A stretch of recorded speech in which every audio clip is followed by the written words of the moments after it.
જે રીતના એ રાજ્યની અંદર ચોમાસાની શરૂઆત થઈ છે, પ્રી મોન્સૂન કામગીરીના પણ ધજાગરા ઉડતા દેખાઈ રહ્યા છે। નવસારીમાં પ્રથમ વરસાદમાં જ મનપાની પોલ ખુલી અને જે આખો ઘટનાક્રમ થયો છે એ ચાહે જૂનાગઢ હોય કે નવસારી હોય, તમામ જગ્યાએ ટેક્સના કરોડો રૂપિયા એ ખાડામાં જતા ત્યારે સ્પષ્ટ દેખાઈ રહ્યા છે। હું અહીંયા 15 વર્ષથી રહું છું, પણ અહીંયા રસ્તા સારા નથી। આ રસ્તા માટે અમે કેટલી વાર ફોન કર્યા, ત્યારે હમણાં આવ્યા એ લોકો। પાણીની લાઈનો તૂટી ગઈ છે, સવારે 7 વાગ્યાનું પાણી ગયું છે, તો અમારે શું કરવું? હવે કોઈ ભીખ માંગવા આવે તો અમારે કોઈને ભીખ આપવી નથી, કોંગ્રેસ હોય કે ભાજપ હોય, બસ અમારે બીજું કશું કહેવું નથી। અમારે કોઈને વોટ નથી કરવા। આજે નવસારીમાં ઠેર ઠેર ભૂવા પડી ગયેલા છે, ત્યારે આ રસ્તાઓ બને છે ત્યારે તમે શું કરો છો? 1200 કરોડના બજેટમાં આ રસ્તાઓની આ હાલત છે કે એ પૈસા ક્યાં ગયા તે પણ એક સવાલ છે। આજે લોકો પૂછી રહેલા છે। નવસારી મહાનગરપાલિકાના પ્રથમ વ્યક્તિ તરીકે જો તમે આવી રમૂજી વાતો કરો છો, સાહેબ તમને શોભતું નથી। આજે આવીને જો આ નાના બાળકો ભૂલકાઓ જ્યારે સ્કૂલ જવાના ટાઈમે આ રસ્તા નીચે બેસી ગયું ત્યારે કોઈની જાનહાનિ થાય, તેનું જવાબદાર કોણ? એ બેનને છે ને, એ બેન એને પેલો ભાઈ જે છે 2 જણા ચૂંટાયેલા છે, એમનું કામ જ આ છે। વિપક્ષનું સારું કામ હોય તેની વાવા નહીં કરવાની, થોડું ઘણું કંઈ થયેલું તો હાય કરવાની એમની આદત છે ને, એમને તો વિપક્ષમાં બેને આ જ કરવાનું।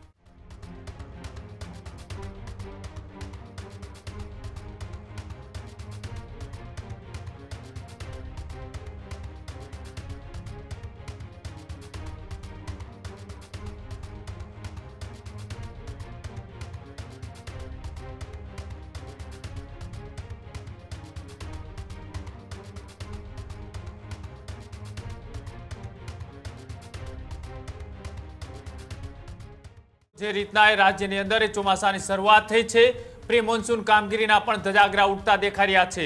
તેની વચ્ચે નવસારીમાં મેયરની ભવિષ્યવાણી સાચી પડી। મેયરે ભૂવા અંગે કરેલી ભવિષ્યવાણી છે તે પણ સાચી પડી। નવસારીમાં પ્રથમ વરસાદમાં જ મનપાની પોલ ખુલી, મેયરની ભવિષ્યવાણી સાચી પડતા સાથે જ મિથિલા નગરી વિસ્તારમાં પડ્યા ભૂવા। મિથિલા નગરી વિસ્તારમાં મસમોટા ભૂવાઓ પડ્યા। રોડ બેસી જતા કામગીરી ગુણવત્તા ઉપર પણ અનેક સવાલો ઉઠ્યા। વારંવાર ભૂવા પડતા વિપક્ષી કાઉન્સિલરે નવસારીને ભૂવા નગરી ગણાવી। શાસક પક્ષના કોર્પોરેટરે તુરંત કામગીરીને લઈ કર્યો લૂલો બચાવ। જે રીતના મેયર દ્વારા ભવિષ્યવાણી કરવામાં આવી હતી કે વરસાદ પડશે તો ભૂવા તો પડશે, કેમ કે પોતે કરેલી કામગીરી અથવા તો પોતાની આગળના શાસકોએ કરેલી કામગીરીનો પોતાને ક્યાંક ને ક્યાંક અંદેશો આવી ચૂક્યો હશે કે જે કામગીરી થઈ છે તેમાં કેવા પ્રકારની મિલીભગતથી આ કામગીરી થઈ છે, કેવા પ્રકારની ગુણવત્તાની આ કામગીરી થઈ છે, તેનો તમામનો તેઓને ક્યાંક ને ક્યાંક અંદેશો આવી ચૂક્યો હોય।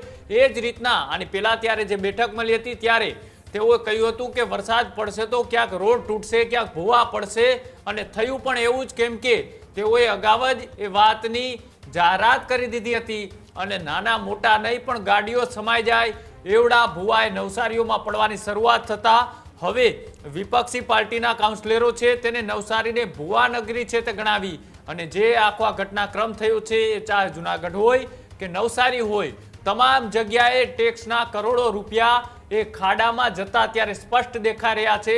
કેમ કે જે પ્રી મોન્સૂન કામગીરી કરવામાં આવી, પ્રી મોન્સૂન કામગીરી કેવી લૂલા પ્રકારની કરવામાં આવી, કેવી ત્યાં કામગીરી થઈ તેનો સ્પષ્ટ આ તસવીર છે તે બતાવી રહી છે અને તેના જ કારણે હવે ક્યાંક ને ક્યાંક એ કાઉન્સિલરો છે તે પોતાનો બચાવ કરી રહ્યા છે, તો વિપક્ષ પણ સામે આકરા પ્રહારો છે તે કરતું જોવા મળી રહ્યું છે।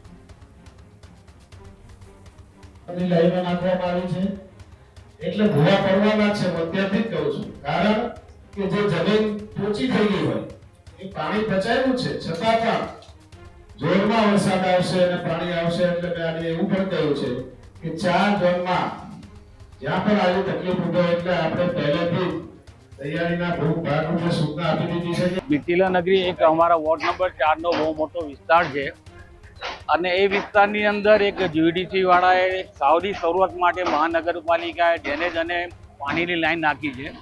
એની ઉપર ડામરનું આજે હાલમાં જે કામ આજથી લગભગ 14 દિવસ પહેલા થયું હતું, કંઈ બેસી ગયું છે, એ દુઃખદ ઘટના છે, પણ એના માટે તપાસનો વિષય બી છે અને અમારા નવસારી મહાનગરપાલિકાના મેયરશ્રી બી ચિંતિત છે અને અમે લોકો કોર્પોરેટર આ સ્તર પર આવી ગયા છે। હાલ એ કામ બી ચાલુ છે, આપ જોઈ શકો છો। ભાજપને નારા લાગે છે, ભાજપના હાય હાયના નારા લાગ્યા. એ બેનને છે ને એ બેન એને પેલો ભાઈ જે છે બે જણા ચૂંટાયેલા છે એમનું કામ જ આ છે વિપક્ષનું સારું કામ હોય તેની વાવા નહીં કરવાની, થોડું ઘણું કંઈ થયેલું તો હાય હાય કરવાની એમની આદત છે ને એમને તો વિપક્ષમાં બેહીને આ જ કરવાનું અને પ્રોટેસ્ટેશન કરવાના. પોતાના ઘરના પોતાના વિસ્તારના જે સુધરાઈ સભ્ય છે તેના ઘરના આજની તારીખમાં એના વિસ્તારમાં બ્લોક લાગી ગયા છે. એ પોતે એક ડ્રેનેજ નથી સાફ કરાવી શકતા તો મોટી વિસ્તારમાં કેવી રીતે કામ કરશો? અમે તો રાત દિવસ આ પ્રજાને તમે પૂછી શકો છો કે રાત દિવસ જ્યારે બી ફોન આવે અમે એમની સાથે રહેતા છે ને ઊભા રહીશું.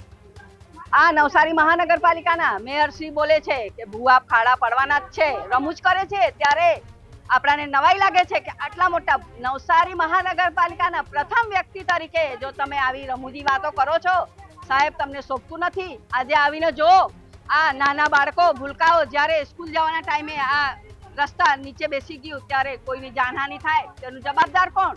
તેવું મારે કહેવું છે. અને આજે નવસારીમાં ઠેર ઠેર ભૂવા પડી ગયેલા છે, ત્યારે આ રસ્તાઓ બને છે ત્યારે તમે શું કરો છો? કોન્ટ્રાક્ટરને પણ જવાબદારી લેવી જોઈએ અને શાસક પક્ષ ખાસ તો હવે નવસારીના મહાનગરપાલિકા બની ગઈ છે ત્યારે મારે એને કહેવું છે કે ગુણવત્તા તપાસો અને પછી બિલ પાસ કરો. તમે એવું પણ કહેવું છે 1200 કરોડના બજેટમાં આ રસ્તાઓની આ હાલત છે તે એ પૈસા ક્યાં ગયા તે પણ એક સવાલ છે. આજે લોકો પૂછી રહેલા છે કે 1200 કરોડના બજેટમાં કર્યું શું, કરતા શું છે, જ્યારે ઠેર ઠેર ભૂવા પડી ગયેલા છે અને ટૂંક સમયમાં સંસ્કારી નગરી નવસારી તરીકે ઓળખવામાં આવી રહેલી છે નવસારી, અને હવે ભૂવા નગરી તરીકે ઓળખવામાં આવે તો નવાઈ નહીં. હું અહીંયા 15 વર્ષથી રહું છું પણ અહીંયા રસ્તા સારા નથી.